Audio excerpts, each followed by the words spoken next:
প্রিয় ভাই সব, আল্লাহ রাব্বুল আলামিন পরীক্ষার জন্য আমাদেরকে এই ময়দানে ছেড়ে দিয়েছেন। প্রশ্ন কি হবে আল্লাহ সব বলে দিয়েছেন। প্রশ্ন কি হবে? তোমার যৌবন, এ ব্যাপারে প্রশ্ন করা হবে। কোন পথে ইনকাম করেছো প্রশ্ন করা হবে। কোন পথে খরচ করেছো প্রশ্ন করা হবে। দ্বীনের ইলম যতটুকু হাসিল করেছিলে তার কতটুকু নিজে পালন করেছো, আর দ্বীনের দাওয়াত কতটুকু মানুষের কাছে পৌঁছায়ছো। প্রত্যেকটি ব্যাপারে কিয়ামতে আল্লাহর কাছে জবাব দিতে হবে। এই জন্য কবি বলছেন, আমল সে জিন্দেগি বনতি হ্যায়, ये जन्नत भी व जहन्नम भी, ये खाकी अपनी फितरत है ना नारी ना नूरी। মানুষের জীবন আমল দিয়ে গঠন হয়, আমল দিয়ে জীবন গড়ে।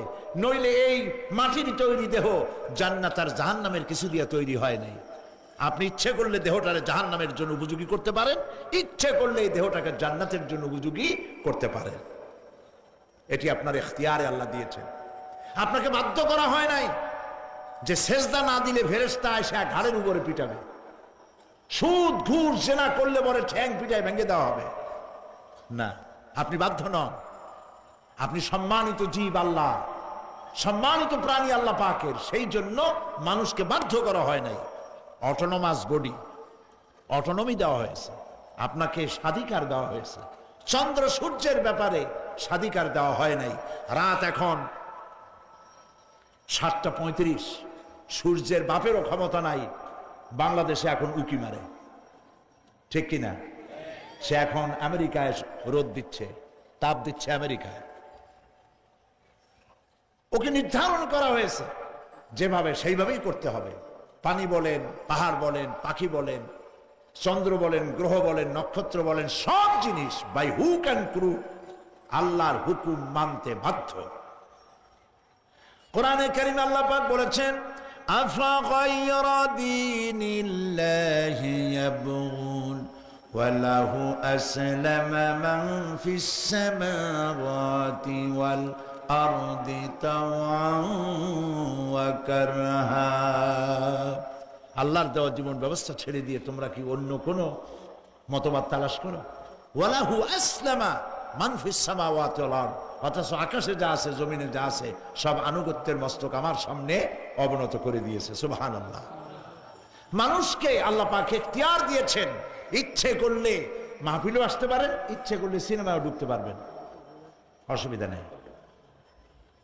অসুবিধার জন্য কিয়ামত, ওখানে হিসাব হবে। এখানে আপনি সূর্য, চন্দ্র, ফেরেশতা, ফেরেশতারও কোনো মাজাল নাই, কোনো ইখতিয়ার নাই আল্লাহর হুকুমের বাইরে কিছু করে। আল্লাহ যা করতে বলেছেন তাই করতে হবে, এর বাইরে এক চুলও নড়তে পারবে না। কিন্তু মানুষেরা করতে পারবে। মানুষ ইচ্ছে করলে নামাজ রোজা ছাড়তে পারে, ইচ্ছে করলে আল্লাহরে অমান্য করতে পারে। এটা তার বিচারের জায়গা না, এটা হলো পরীক্ষার জায়গা। এটা কিসের জায়গা? পরীক্ষার জায়গা। এখানে আপনি কামাই করলে ওখানে কিছু পাবেন, এখানে কামাই না করলে কিছু পাবেন না। আরো সোজা করে বলি, কোন কৃষক, যে কৃষক আষাঢ় মাসে, শ্রাবণ মাসে জমিন চাষ করে না, পৌষ মাসে তার গোলায় ধান আসবে? কথা বোঝেন নাকি বোঝেন না? পৌষ মাসে গোলায় ধান আসবে? কোনো পাগলও বলবে না যে তুমি তো চাষই করো নাই, তুমি জমিনে, তোমার জমিনের ফসল তোমার ঘরে আসবে কেন? কাজী এই দুনিয়ায় পরীক্ষা দিলে এখানে রেজাল্ট হয়, এখানে গাছ লাগাইলে এখানে ফল দেয়। কিন্তু মানুষের জন্য আল্লাহ পাক যে আমল তৈরি করেছেন, পরীক্ষা নেবেন, সেই পরীক্ষার রেজাল্ট এখানে হবে না। পরীক্ষার রেজাল্ট আউট হবে কোথায়? আখিরাতে। বলেন সবাই, কোথায় হবে? পরীক্ষার রেজাল্ট আউট হবে কোথায়? আখিরাতে। এখানে আপনি যা কামাই করবেন এখানে রিটার্ন দেওয়া হবে না। এখানে যা কামাই করবেন সমস্ত কামাই 700 গুণ বর্ধিত আকারে কিয়ামতে আল্লাহ আপনার হাতে ধরাই দিবেন। আল্লাহর ওয়াদা কখনো মিথ্যা হয়?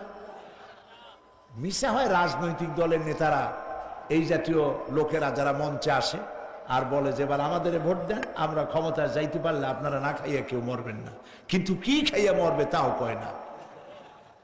সেদিন শুনলাম এই যে নির্বাচন এখন একটা চলতেছে, স্লোগান, বাপ দাঁড়াইছে, ছেলে তো বলে রহিম ভাই আমার ভাই, তোমার ভাই, বাপের নাম রহিম। তারপরে শুনলাম বলতেছে বেগুন ভাইয়ের চরিত্র, আজকাল নাম রাখে তো আদর করে বেগুন পটল, বেগুন ভাইয়ের চরিত্র ফুলের মতো পবিত্র। আমি আর একজনের পাশে থেকে কইল যে নামাজ পড়ে না একক, তো এমনই ফুলের মতো চরিত্র। তো দুনিয়ার ময়দানে আপনি যা কামাই করবেন এখানে রেজাল্ট আউট হবে, এখানে আপনি পাবেন ফল, এখানে পাবেন। যা করবেন এখানে গাছ লাগাবেন, ফল লাগাবেন, এখানে পাবেন। আর আল্লাহর জন্য যেটা করবেন সেটার ফল, সেটার রেজাল্ট কিয়ামতে বাইরে হবে। সুবহানাল্লাহ। এখানে পরীক্ষা দিয়ে যদি কেউ ফেল করে, ম্যাট্রিক পরীক্ষা দিয়ে ফেল করেছে, ফাজেল পরীক্ষা দিয়ে ফেল করেছে, আবার পরীক্ষা দিয়ে পাস করার সুযোগ আছে, আবারও ফেল করেছে, আবারও পরীক্ষা দিয়ে পাস করার সুযোগ আছে। 10 বার যদি ফেল করে আরো 10 বার পরীক্ষা দিয়ে পাস করার সুযোগ আছে। কিন্তু কিয়ামতের দিন আল্লাহ রাব্বুল আলামিনের জীবনের পরীক্ষায় কোনো মানুষ যদি আল্লাহর আদালতে ফেল করে বসে একবার, দ্বিতীয়বার পরীক্ষা দেওয়ার আর কোনো সুযোগ নাই।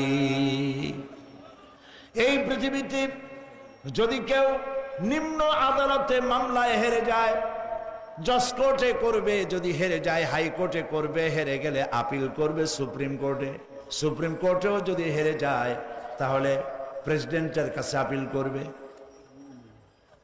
সুযোগ আছে কয়েকবার। কিন্তু কিয়ামতের দিন জীবনের আদালতে কোনো মানুষ যদি একবার ফেল করে বসে, জীবনের মামলায় যদি একবার হেরে যায়, দ্বিতীয়বার আপিল করার আর কোনো জায়গা নাই। সেই আখিরাতে রেজাল্ট আউট হবে। আমরা সব মরে যাব, আমরা সব কি হব? সব মরে যাব। আল্লাহ পাক আমাদেরকে উঠাবেন আবার। মানুষকে কবরে রাখার সময় আমরা কি বলি? মিনহা খালাকনাকুম, জানেন না? পড়েন, মিনহা খালাকনাকুম ওয়া ফিহা নুঈদুকুম ওয়া মিনহা নুখরিজুকুম তারাতান উখরা। এই মাটি দিয়ে তোমাকে তৈরি করা হয়েছিল, এই মাটির মধ্যে রেখে গেলাম, এর থেকে আবার তোমাকে উত্থিত করা হবে। কে বলতেছেন এ কথা? আল্লাহ পাক বলছেন, আল্লাহ তাআলা বলছেন। কি নিষ্ঠুর এই পৃথিবী! ভেবে দেখেছেন কি একবারও কি ভেবে দেখেছেন এই পৃথিবী কত নিষ্ঠুর? এই সন্তান সন্ততি সব একটি মোহ, একটি মায়া, একটি মহব্বত, একটি প্রতারণা। যে বইয়ের জন্য হারাম ইনকাম করেছেন, যে সন্তানদের জন্য হারাম ইনকাম করেছেন, জান দিলেন, রক্ত দিলেন, জীবন দিলেন, সারা রাত কষ্ট করেছেন, দৌড়দৌড়ি করেছেন, যখন মরে গেলেন, যে বাচ্চাটা আপনি কোলে না নিলে কলিজা ঠান্ডা হয় না, সেই বাচ্চা বলবে, মাকে বলবে, মা বাপের লাশ যে রুমে আছে আমার সেখানে নিও না, আমার ভয় করে। ঠিক কিনা? স্ত্রীও আরো 2-1 লোক না হলে লাশের ঘরে থাকতে পারবে না, তারও ভয় করবে। থাকলে বড় জোর মা থাকতে পারে, বাপ থাকতে পারে। যাকে বিবাহ করার পর অনেক সন্তান আছে, মা বাপকে চোখে দেখতে পারে না, বউর কথা মতো মায়ের সাথে কথা বলা বন্ধ করে দেয়। হয়তো কুমিল্লা এরকম নাও থাকতে পারে। বউ তো নালিশ করছে, মার সাথে কথা কয় না, আবার বলে এই বুড়িটা মরে না কেন? নাউযুবিল্লাহ, নাউযুবিল্লাহ। বুড়িটারে মরার কথা বলতেছো তুমি। তোমার ছোট্ট বেলায় যখন তোমার টাইফয়েড হয়েছিল, অসুখ করেছিল, গরিব বাবা, বাড়িতে ল্যাপ নাই, খাতা নাই, তোষক নাই, সেই জায়গায় মা তার কাপড় বিছায় দিয়া বুকের উপরে নিজের শরীরের উষ্ণতা দিয়া বাঁচায় রাখার চেষ্টা করেছে, নিজে না খেয়ে খাওয়াইছে, অসুখ সারে না। মা ওই মুমূর্ষ বাচ্চার সেরানে তার মাথার কাছে বসে তাহাজ্জুদের নামাজ পড়ে কোরআন শরীফ তেলাওয়াত করে, চোখ দিয়া পানি পড়ে, আর বলতে থাকে, রব্বুল আলামিন আমার জীবনটারে দিয়া আমার কলিজার টুকরা সন্তানটারে বাঁচাইয়া দাও। যেই মা নিজের জীবন দিয়া সন্তান বাঁচাইতে চাইলো, সেই সন্তান আজকে বউ পাইয়া মাকে ভুলে যায়, মায়ের সাথে খারাপ ব্যবহার করে। আল্লাহ রাব্বুল আলামিন বলেছেন, মা বাবার সঙ্গে খারাপ ব্যবহার করো না, ভালোবাসায় কথা বলো। ওয়াকুল লাহুমা কাওলান কারীমা, সম্মান সূচক কথা বলো। মা বাবার জন্য দোয়া করো আমার কাছে। কে বলতেছেন? আল্লাহ তাআলা বলছেন দোয়া করো আমার কাছে এই ভাষায়, রব্বিরহামহুমা কামা রাব্বায়ানি সাগীরা। পড়েন সবাই, রব্বিরহামহুমা কামা রাব্বায়ানি সাগীরা। হায় আমার রব, আমার মা বাপ যেমনি ছোটবেলায় আমাকে অত্যন্ত যত্ন করে লালন পালন করেছে, আল্লাহ তাআলা তুমি দয়া করে আমার মা বাপকে তোমার রহমতের করে লালন পালন করো। সুবহানাল্লাহ। প্রত্যেক নামাজের পর সকলে এই দোয়া পড়বেন, মনে থাকবে? মনে থাকবে? প্রিয় ভাই সব, সেই কিয়ামতের মাঠে আমাদেরকে উঠতে হবে, আল্লাহর দরবারে উঠতে হবে। সেই সময় আমাদেরকে কেউ উপকার করবে না। ইয়াউমা লা ইয়ানফাউ মালুন ওয়ালা বানুন, সম্পদ আর সন্তান সন্ততি কোনো কাজে লাগবে না। মা তার সন্তানকে চিনবে না, সন্তান তার মাকে চিনবে না, বাপ তার সন্তানকে চিনবে না, কেউ কাউকে পরিচয় দিবে না। কি মারাত্মক অবস্থা! মানুষ চরম অসহায় হয়ে যাবে। চতুর্দিকে ফেরেশতার আনাগোনা, সূর্য মাত্র 1 হাত উপরে, প্রচন্ড তাপ নিয়ে সূর্য অবস্থান নেবে, মাথার চান্দি ফেটে গিয়ে গুনাহগারের মাথার মগজ গলে গলে পড়তে থাকবে। পিপাসার যন্ত্রণায় জিহ্বাটা ঝুলে কুকুরের মতো করে নাভিস্থল পর্যন্ত ঝুলে পড়বে। কেউ উপকার করবে না, কেউ জিগাবেও না। অনেক লোক আছে পীরের কাছে মুরিদ হয় আর মনে করে পীর সাহেব তারে কিয়ামতে সুপারিশ করবে। অসম্ভব। আয়াতুল কুরসির মধ্যে আমরা পড়ি, মান যাল্লাযী ইয়াশফাউ ইনদাহু ইল্লা বিইজনিহি। কে আছে এমন, কার হিম্মত আছে আল্লাহ পাকের বিনা অনুমতিতে কথা বলে? সুবহানাল্লাহ বলে। কোথার পীর, কোথার খাজা বাবা হারিয়ে যাবে। ইব্রাহিম আলাইহিস সালামের মতো পয়গম্বর কি মনে করে? আল্লাহর খলিল। ইব্রাহিম আলাইহিস সালাম আল্লাহর কি? আল্লাহর খলিল।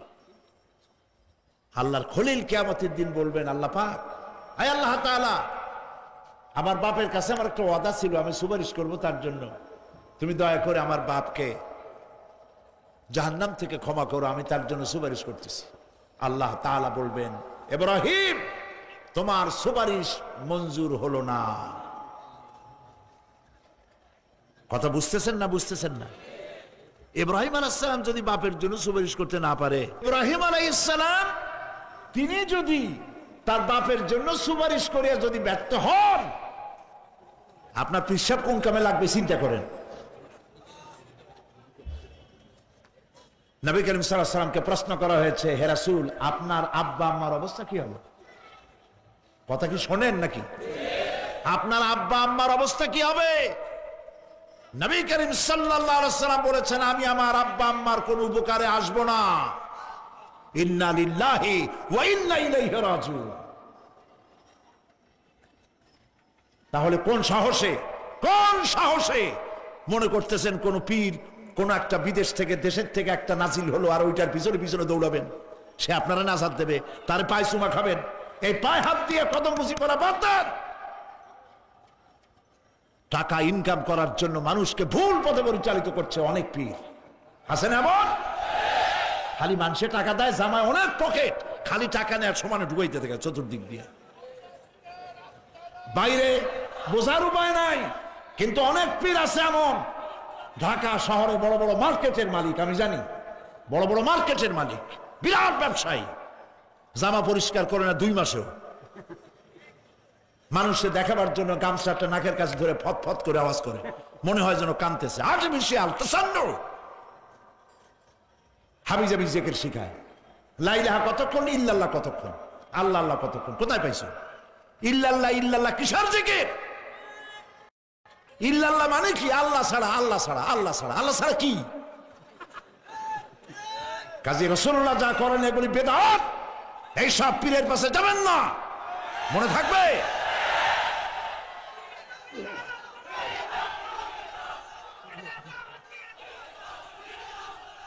প্রিয় ভাই সব, কিয়ামতের দিন আপনার আমল, একমাত্র আমল আপনাকে বাঁচাইতে পারবে।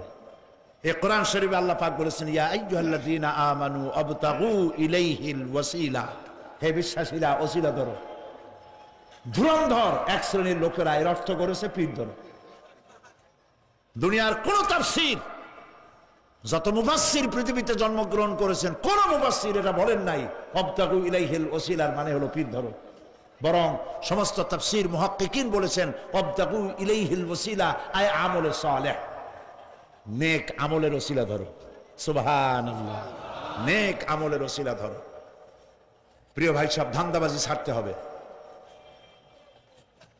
কিয়ামতের দিন মানুষ একেবারে অসহায় হয়ে যাবে, কেউ সাহায্য করবে না।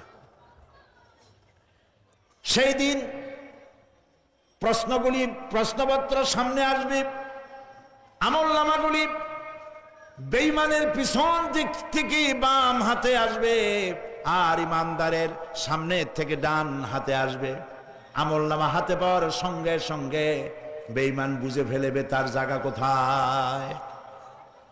কলিজা তখন গলার কাছে চলে আসবে।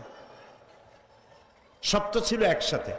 মনে করেন এই মাহফিলের মধ্যে, মনে করেন এইখানে সন্ত্রাসী আছে, খুনি আছে, ওয়ান্টেড, মোস্ট ওয়ান্টেড আসামি এর মধ্যে আছে, ধরা যাচ্ছে না। অনেক মানুষের মধ্যে হঠাৎ করে অর্ডার হলো যে ভিতরে এসবিআই ঢুকিয়ে দেওয়া হয়েছে, গোয়েন্দা বিভাগের লোক ঢুকিয়ে দেওয়া আছে, সন্ত্রাসী মোস্ট ওয়ান্টেড যারা আছে বেরিয়ে পড়ো, এক মাসে চলে আসো। তখন অবস্থাটা কি হবে তাদের? মজা লাগবে? পায়ের রক্ত মাথায় উঠে যাবে, চোখ দিয়ে রক্ত পড়া শুরু করবে। সমস্ত মানুষ একসাথে ছিল হাসরের ময়দানে, হঠাৎ করে অর্ডার হয়ে যাবে, অন্তাজুল ইয়াউমা আইয়ুহাল মুজরিমুন, হে অপরাধীর দলেরা আলাদা হয়ে যাও। ইন্না লিল্লাহ, আলাদা হয়ে যাও। সমস্ত মানুষ সেখানে খালি পায়ে উঠবে, কারো পায়ে জুতা নাই, স্যান্ডেল নেই, পরনে কোনো কাপড় নাই, গায়ে কোনো কাপড় নাই, মাথায় কোনো আবরণ নাই। হযরত আয়েশা সিদ্দিকা রাদিয়াল্লাহু তাআলা আনহা, তিনি নবী করিম সাল্লাল্লাহু আলাইহি ওয়াসাল্লামের কাছে কিয়ামতের এই বর্ণনা শুনে কাঁদতেছিলেন আর বলতেছিলেন, হে আল্লাহর রাসূল, কিয়ামতে সকলকে ভাবে উঠতে হবে, এমনকি আমাকেও? হুজুর বললেন, প্রত্যেকটি মানুষকেই উলঙ্গিনী হয়ে উঠতে হবে। তিনি প্রশ্ন করলেন, তখন কি শরম হবে না?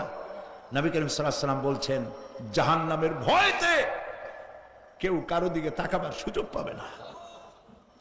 সব উপরের দিকে তাকায় থাকবে আর বলবে, আল্লাহ আমারে বাঁচাও, আল্লাহ আমারে রক্ষা করো। সমস্ত নবীরা, সমস্ত নবী, আদম আলাইহিস সালাম থেকে শুরু করে ঈসা আলাইহিস সালাম পর্যন্ত সব নবী বলবেন, নাফসি নাফসি, আল্লাহ আমারে বাঁচাও, আমাকে রক্ষা করো। কোথায় যাবে আপনার পীর সাহেব? একমাত্র ব্যক্তি, একমাত্র ব্যক্তি বিশ্বনবী মুহাম্মদুর রাসূলুল্লাহ সাল্লাল্লাহু। মানুষেরা হয়রান হয়ে যাবে, আদম আলাইহিস সালামের কাছে যাবে, আবাল বাশার, আপনি প্রথম মানুষ, আমরা বিপদে শেষ হয়ে গেছি, 50,000 বছর দাঁড়ায় আছি। কয় বছর দাঁড়ায় থাকতে হবে? কোথায় আছে? এই কোরআন শরীফে 50,000 সানা মিম্মা তাউদ্দুন। এই পৃথিবীতে গণনা করলে 12 মাসে 1 বছর, 12 বছরে 1 যুগ, এরকম করে করে 50,000 বছর পৃথিবীতে গুনলে যত বড় লম্বা হয়, বিচারের দিনটা এত বড় লম্বা হবে। সবাই বলবে, আদম আলাইহিস সালাম আমাদের জন্য একটু আল্লাহকে সুপারিশ করুন যেন তিনি আমাদের বিচারটা তাড়াতাড়ি করে দেন।